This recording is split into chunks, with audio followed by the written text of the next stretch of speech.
talking about love and intimacy. Today we're going to answer the question, how do I love others after I've been hurt? Think about that for a moment. How do I love another person after I've been hurt? That's hard. That's really hard. And I know you don't need me to tell you that, but I wanted to acknowledge that. Sometimes we have to name our feelings and name how it made us feel before we can move further. Often I hear individuals explain how badly they've been hurt and how they've been hurt multiple times by multiple people. And it's hard to move on from there. It's hard to trust after that, right?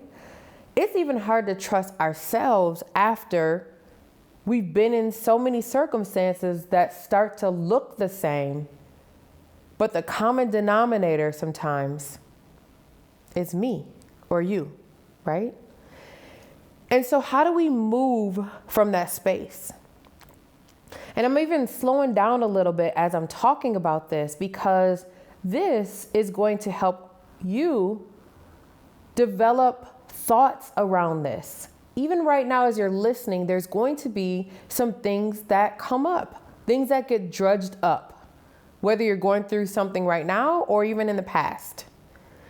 But again, how can you love someone after you've been hurt? And let's put a little addition onto that, after you've been hurt by that individual in particular. So we'll answer that by first bringing it back to self, right? So I'm going to do that quite a bit, is bring it back to yourself, right? And thinking about unpacking, what does that hurt feel like? Why did it hurt so bad? What happened? So first we want to name the story. What happened? And most times we can name that story. And what that means is, just like how we tell our friends, our family, sometimes over and over, what someone has done to you, how they've wronged you. So play that out again. But this time we're going to do something with that, right? It's not just to be playing it out. So play that out. If you need to write that out, create something that is going to allow you to pull that story forward once again. Listen to the story. And again, on the one hand, think about, which is probably all you're thinking about sometimes. If we think of a person who has hurt us. So in this moment, think of a person who has hurt you. Let's use them as our example. What have they done? So answer that question for yourself. What did they do to hurt you? How did it make you feel? Why do you think it's still lingering? What about it stung so bad? What triggered you? Is this the norm? Was this a one-time deal? Or is this something that this person does all the time? While you're thinking about that, and again, if you need to grab a piece of paper, journal, start writing some of these things down, move into that. And hopefully this could be one of the last times you have to bring this story up in the way that it continues to hurt you over and over again. So think about all of those things that I just asked. And I really want you to unpack that story and think about what part might you have played in it. Now, this is not a blame game. I'm not saying you've done anything to deserve it, but think about any parts there and own it, right? If you can't own it in this moment, work towards owning it, whatever that is. I'm not saying what you did equates to what they've done, but I want you to just think about, unpack that story, and what part did you play? And in that moment, set that to the side.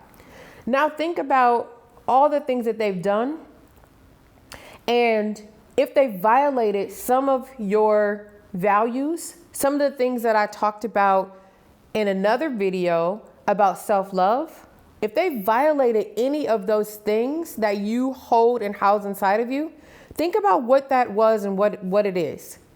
Does it remind you of another time that you've been hurt or how someone has hurt you? And the last thing I'll ask with that, just in a reflective way, is does it remind you of someone else that has hurt you in the past? And think about that. Really sit with that for a moment. Sometimes we are in a place of ambivalence. And ambivalence, as I like to think about it, is feeling two things or multiple things at the same time. I want to love this person and be in a relationship with them, but I probably shouldn't because they've hurt me or they've betrayed me in a way that doesn't sit well with me. What do I do with those two sides of the coin? How do I move past that?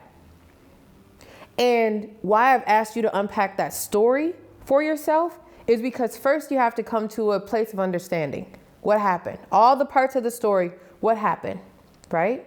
If you do want to and have a desire to love that person again, you have to gain understanding.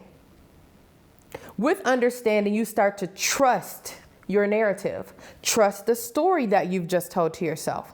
Trust the parts that belong to each person. Sometimes when we tell those stories, we might find there's bits and pieces in there that we forgot or left out or they didn't come up. And so there's some pieces there that we may not fully understand. And so again, that's why I ask you to unpack the story.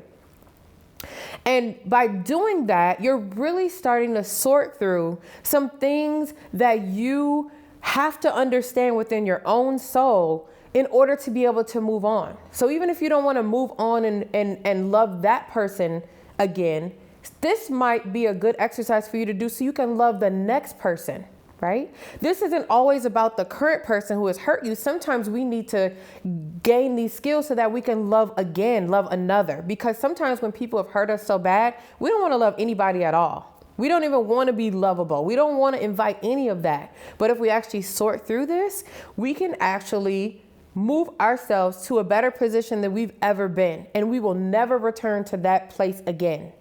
And so where I want to go with that is, again, unpacking your story or telling yourself the narrative, getting it out, seeing what part you had in there. And that's, again, not a blame thing, but it's a growth factor, right? Because these are all growing pains. And then also to see what you didn't like about that person hurting you. And all of that is what I call data. And it's data to help us understand if there's ever a next time, how we will handle it different, because we're building a foundation. And how you do that is, again, once you get that settled inside of you, I keep doing that because that represents the internal self, right? Once you get that work through inside of you, then that, again, is growth for you and growth knowledge to move that forward. And then we're able to forgive some acts. Some acts feel unforgivable. But we're able to forgive some acts, or some of those acts don't hit us in the same way that they would when we haven't done this work. And this work is what healing looks like when you have been hurt and betrayed by people who you love. To understand it is not to have to forgive it if you choose that you don't want to forgive it. But if you do and it's tugging at your heart and you sit in the land of ambivalence, you take that ambivalence and you help yourself to bring it all together, close that chapter for yourself so that you don't spend all of your time thinking about that person, what they've done to you, because now they are stealing from you, right? They are stealing your time, your energy, your thought process, and it's not allowing you to move forward and be your best self. And so bringing all of that to the forefront, how do I love someone or others after I've been hurt? I always bring it back to self-work, understanding it, and making a choice that you want to love again. It is a choice. It's not a passive act. It is a choice that you have to make. It's a brave space that you have to tackle. And it's determining that you're going to move forward in it no matter what. And I always tell people, remember, there's not just that one person in the world. There's billions, trillions of other people that also can offer a different narrative to you. So just because that happened, doesn't mean that it should cut us off from loving again, ever again, even the same person who has hurt you. So I'm going to delve into that for a moment because I think that's important. When someone has done the unthinkable, whatever that is for you, mine had been cheating. If someone cheated on me, I was done. I was out of there. I didn't want to hear it. I didn't want to have a conversation about it. And it was a wrap.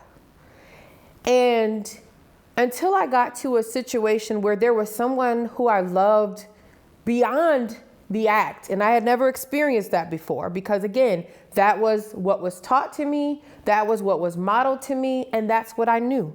And it felt like they betrayed me, they hurt me, they can't care about me. And so I had to work through a lot of emotions, a lot of feelings, a lot of mistrust, but the mistrust wasn't just with that individual. When I unpacked to see what part I contributed, that looked like I didn't trust myself to pick a right mate. And when I picked a right mate, something happened wrong. So it must have been something that I did. It must have been that I didn't love myself enough, right? But all of those different things, ebbed and flowed and fed a little bit about what I was doing and what I was feeling and experiencing, but came back to think past what happened, try to understand what took place, what else was going on. I took it off of me. This wasn't about me. This is about that other person's self journey. And once we both understood that, we came back to an understanding where I was able to heal from what I felt like was relationship trauma. That actually, when Oprah came in town a year ago and I went to see her, she asked all of us in that moment to unpack something that we wanted to get rid of, a narrative that we no longer wanted to live. And in that moment, that incident came up for me. And what I said that I was going to bring death to is the notion that I would never tolerate again someone cheating on me, but I would never choose that type of person. But where did that come from? That wasn't mine. Unfortunately, that was passed down generationally. When I look back at the narrative of some of my family members, and I took on that narrative unbeknownst to me, and I kept moving it forward. And when I understood that, why? Because I did my work over here and trying to understand what part I played here. That was then where I got a greater understanding. I could trust myself again to choose partners that mattered and that I mattered to them. And again, I never revisited this situation again. I learned a valuable lesson on how I could move love forward even after being hurt, because some of those hurt moments, I had to own myself. But I also had to determine that I wasn't going to tolerate certain things. And if I determined I wasn't going to tolerate them, I never really invited those things into my life again. And so I hope that makes sense. But think about that. It's a lot to unpack there. But we can love past hurt. We can love to a place of forgiveness. And remember, forgiveness is not for the other person. Forgiveness is for you.